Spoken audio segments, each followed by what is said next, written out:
Well, the anti-terrorism bill is now undergoing review by the Justice Department over constitutionality issues. How will the police go about implementing the measure once enacted? And one other topic that we wish to speak to him about, General Archie Gamboa, is the alleged quarantine breach in Baguio City by San Juan City Mayor Francis Zamora. Good evening, General Gamboa. Welcome to Newsnight. Good evening, Pia, and likewise to all your viewers. A pleasant good evening. I did get the question. Yes, sir. We're going to speak to you about anti-terrorism bill and Mayor Zamora. But my question po, sir, is this. How was Mayor Zamora able to leave Metro Manila if everyone who does leave has to have a travel authority? Okay.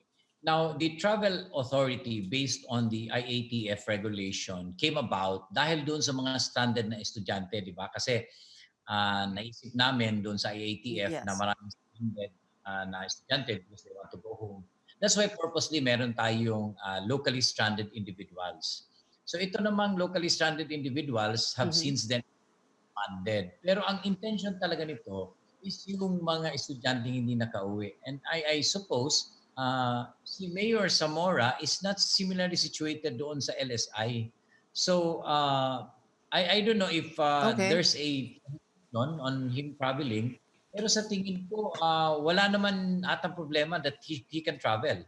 And he doesn't need the travel authority kasi yung travel authority nga is only given to LSI, yung stranded individuals. Okay, so in other words, General Gamboa, hindi niya kailangan ng travel authority. Pwede siyang si Mayor Zamora or anyone for that matter. Correct me if I'm wrong. Anyone can leave Metro Manila because general community quarantine tayo ngayon. So paano po 'yon? Yes, actually, ang prohibition ng general quarantine, general community quarantine, is just yung age 21 below and 60 above if you're not working. Other than that, almost everybody are authorized already. May mga restriction lang sa industry, like 30% on certain industries, 60%. But these are all given to the responsibility ng mga manufacturing or construction firms na sila yung mag-control na so many number of people lang can work. But if you're not part of the prohibited travelers, then you can actually travel. So, sir, you are saying, General Gamboa, you are saying that anyone who wants to leave Metro Manila can leave as long as they are not below 21 years old and not above 60 years old. Yes, as far as I know, At yun yung hindi na kailangan ng travel authority.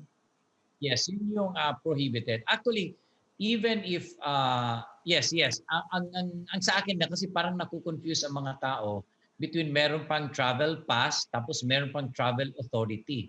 What we were deputized by the National Incident Committee is just the travel authority for the LSI, yung locally stranded individuals, and not for anything else. Hindi ko alam, parang lumabas na everybody who wants to travel requires already travel authority. Kung ganyan ang gagawin natin, wala nang gagawin ng police kundi mag-issue ng travel authority.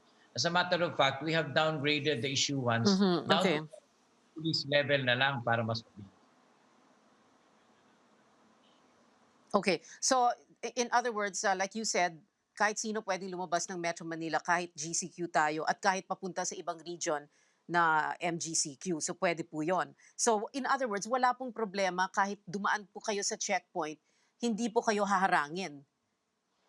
Yes, otherwise, unless rather, there's an imposition of the local government unit. Like for example, if you pass through a checkpoint, they require triads. And that in itself is a requirement of the local government unit, which is also in accordance with the interagency task force. Pero it's not a reason Yeah. ng travel authority na i-hold mo siya at hindi mo siya palalagpasin. Okay. Well, anyway, we're going to speak to Secretary Anyo later po sa 7 p.m. newscast at tatanungin din po natin sa kanya ito. No? There's quite a bit of confusion here. But General Gamboa, just a question on the anti-terrorism bill. Critics are afraid that this will be used against them and this will be abused. No? For example, they ask, why do you need a longer detention period to hold a suspected terrorist also. The questions about who is going to be the subject of a warrantless arrest, kung ito po ay magiging pagpapasyahan ng Anti-Terrorism Council at hindi po ng korte, parang magiging open to abuse daw ito. Ang dami pong tanong. Aabusuhin po ba ito, yung Anti-Terrorism Bill, if it becomes a law? Okay, ito ang ma-assure ko no that the legislator, I'm sure, will not place anything in the law na wala siyang counter-checking or countermeasures so that it will not be abused. But discussing on the details of the anti-terror, whatever yung ATA natin, is that actually ayaw namin mag-comment no because not unless there's an implementing rules and regulations, this is the only time that we can deal and interpret, no? But for the meantime, I suggest kung meron namang mga interpretation, let's ask the authors of the law on what is their intention. Kasi kami, on the part of the executive, the president hasn't signed it yet.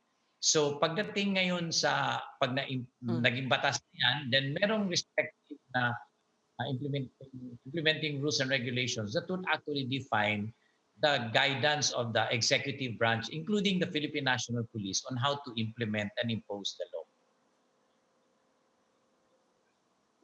Okay. But General Gamboa, ipahabol na lang. Tinitingnan ko lang po yung memo ng June 1 na yung galing kay General Eliazar.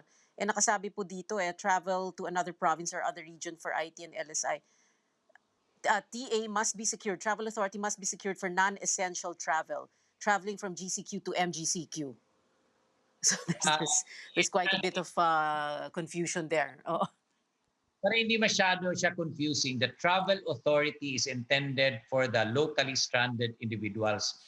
And these are defined by the AATF regulations. Students, kunwari OFW, Okay, nag-apply sige. siya sa nag-grant ng trabaho.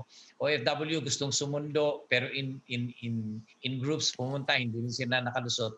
These are the people who are locally stranded individuals Okay. that require travel authority. And this should not be misled doon sa ibang authorized to be outside of residence, which are actually essentials.